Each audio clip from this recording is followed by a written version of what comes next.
መንፈስ ቅዱስ ሓደ አምላክ አሜን። ሰላም ንዓኹም ይኹን ክራት ሓተይ ከመይ ሰንቤትክን ኣነ እግዚአብሔር ይመስገን። ሽንም በኣይ ካብ ማሕበርና ቅድስት ተዋህዶ እምነት እዩ ዝቐርበና ስነ ጽሑፍ ሓዳር ዓርሱ ዝኸኣለ ሓላፍነት እዩ። ሓዳር ዓርሱ ዝኸኣለ ሓላፍነት እዩ። ቅድሚ ምእታውና ነቲ ሓላፍነት ንምሽካም ብቑዓት ምዃንና ንባዕልና ክንምርምር ይግበአና። እዚ ከይተረዳእና እንተኣቲና ፈተና እናተደራረበ ከጥፍአና ይኽእል እዩ።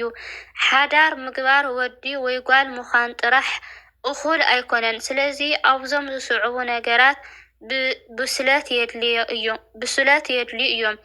ኣብዞም ዝስዕቡ ብስለት እንተደኣ ዘይብልካ ክትምርዖ ትኽእል ኢኻ። ሓዳር ክትገብር ግን ብቑዕ ኣይኮንካን። ናይ መንፈስ ብስለት ማለት ስለ ሓዳር መንነት ምፍላጥ ንምንታይን ምስ መንን ዝብል ተራዳዲእና ምእታው ዘመልክት እዩ። ቅድስቲ ቤተ ክርስቲያን ኣብዚ ጉዳይ ስለ ልበናዊ መንፈሳውን ድልየታትን ማእኸል ዝገበረ ኣስተምህሮ ዝሓዘት ብምዃና ከም ዓቕምና ዝተፈላለየ መፅሓፍቲ ምንባብ ኣብዚ ጉዳይ ዘማጣጠነና ትምህርትታትን ምክትታል እዩ ክኸውን ይግባእ። ካብ ቅድስት ቤተ ክርስቲያን መንፈሳዊ ናይ ስነ ፆታ ትምህርቲ ተምሄርና እግዚአብሔር ዝፈትወን ዝፀልኦን ፈሊና ብምፍላጥ መፃምርትና እንተመሪፅና ምስመን ኮን እየ ንእግዚአብሔር ዝበለፀ ክሕጉሶ ዝኽእል ብዝብል መንፈሳዊ ብስለት ክኸውን ይግባእ። ልክዕ ሓደ ክርስቲያን ሓሙሽቲኦም ኣዕማደ ምስጢር ናይ ምፍላጥ ግዴታ ከም ዘለዎ ሓዳር እንትገብር ድማ ኦርቶዶክሳዊ ናይ ሓዳር ትምህርቲ ክቀስም ግዴታ ትብሎ ቤተ ክርስቲያን።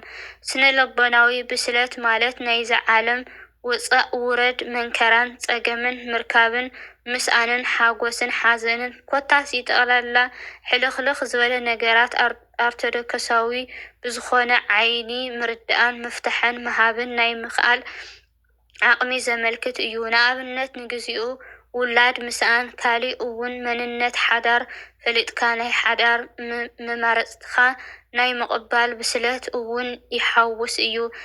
እዚ ተረዲእና ብኣእምሮ ብቕንዕና እንወፀሉ ኩሉ ብልክዕን ብኣግባብን መዚንና ናይ ምውሳን ዓቕሚና ምጥራይ ስነ ልቦናዊ ብስለት ይበሃል። ኣካላዊ ብስለት እዚ ማለት ናብ ኣካለ መጠን ምብፃሕ ዘመልክት እዩ። ኮይኑ ግን ብናይ ስነ ልቦናዊ ምህሮን ደቂ ኣንስትዮን ካብ 20-25 ሓዳር ዝምችው ዕድመ እንትኸውን ኣወዳት ድማ ካብ 27-35 እንተዝገብሩ ይምከር። ኮይኑ ግን ሓዳር ኣካል ንኣካል መጠን በፂሑ እዩ ብምባል ዘሊልካ ዝእተ ነገር ኣይኮነን። ናይ ስምዒት ብስለት ስምዒት ከም ሽሙ ስምዒት እዩ። ተለዋዋጥን መስሓሓትን ናይ ጥምየት ስምዒት ምግቢ እንተትበልዕ ከም ዝጠፍእ ናይ ፍቕሪ ስምዒት እውን እንተዝሃርፈና ነገር ምስ ረኸብና ኣይህልወን። ስለዚ እዚ ስምዒት ደፋፊእና ንኣቲ እንተደኣ ኮይና ኣብ ሓዳር ንነዊሕ ግዜ ክንፀንሕ ኣይንደልን። ካሊእ ንስምዒትና ዝመክር እንተተረኸበ ናብኡ ልብና ከዘንብሎ ይኽእል እዩ። ናይ ዓለም ህይወት ንክንነብርን ንእግዚአብሔር ቦታ ንክህብን ኣይገብረናን። ስምዒት ቀልጢፉ ሓፍ ኢሉ ቀልጢፉ ድማ ናይ ምውራድ ጠባይ ስለ ዘለዎ ምስልቻው የኸትል እዩ። ስምዒት ምቸት የድሊ እዩ። መንከራ ክጋንፎ ኣይደልን። ካብ ክልቲኦም ሓዲኦም ተኾርዮም እቲ ብስምዒት ዝበሰለ ሰብ ክፈላለ ይመርፅ። ካብ ክልቲኦም ሓዲኦም ተሓሚሞም እቲ ብስምዒት ዝበሰለ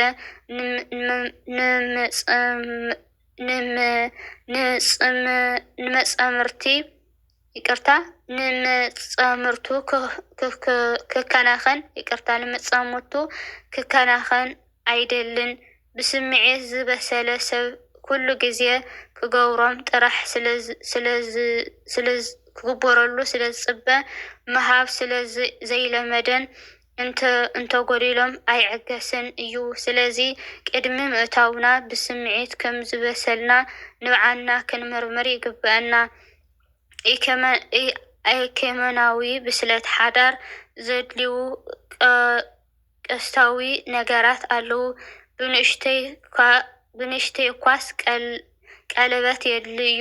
ካሊእ እውን እንትነብረሉ ገዛ ክራይ ክኸውን ይኽእል። ዝተፈላለየ ኣቑሑት የድልየና እዮም። እዚኣቶም ብተኣምር ዝመፁ ዘይኮነስ ብገንዘብ ዝገዝኡ እዮም። እዚኣቶም ድሕሪ ምምላእ ድማ ዝተፈላለየ ናይ መዓልቲ፣ ናይ ወርሒ፣ ናይ ዓመት ወፃእታት ኣለዎ። ከምኡ እውን 10 ምኽፋል ምጽዋት ምሃብ ንውላድ ከም ዓቕምና ምሕጋዝ ኣሎ። ነዚኣቶም ከመይ ክነማልኦም ከም ንኽእል ብዝግባእ ምሕሳብ የድሊ እዩ። ፍቕሪ ተሃልዩ ተባሂሉ ብድንገት ዝእተው ጉዳይ ኣይኮነን። ናይ ሓዳር ህይወት ከምቲ ንሓስቦ ቀሊል ዘይኮነሲ ስኽን ምስ በልና ምስ መረርቲ ሓቀታትን ምፍላጥን ምፍጣጥና ዘይተርፍ እዩ። ከይሓስቡ ኣትዮም ደቆም ኣብ ጎደና ዝብተኑ ብዙሓት እዮም። ስለዚ ንምምርዓው ቅድሚ ምጽዳፍና መሬት ዝረገጸ ሓቀታት ምፍላጥ ንዓመታት ድማ ከመይ ክነገፈጦም ከም ዘለና ምሕሳብ የድሊ። ሰኣን ንፈጣሪ ካብ ምምራር ብምእታውና በዓልና ክኢልና ንእተ ክብር ሓወይ እዚ ብስለታት ብምንባብ ብምምሃርን ካብ ሰብ ሓዳር ልሙድ ብምውሳድ እዩ እሞ። ስለዚ ቅድሚ ሓዳር ፀደፍደፍ ኢልካ ምእታይካ እትገብሮም ተምሃሪኻ። ኣሜን። ዝወደቐን ዝነጥበን መብራህን ትመለአለይ ሃሙ ክንገብር እግዚአብሔር ይሓግዝ።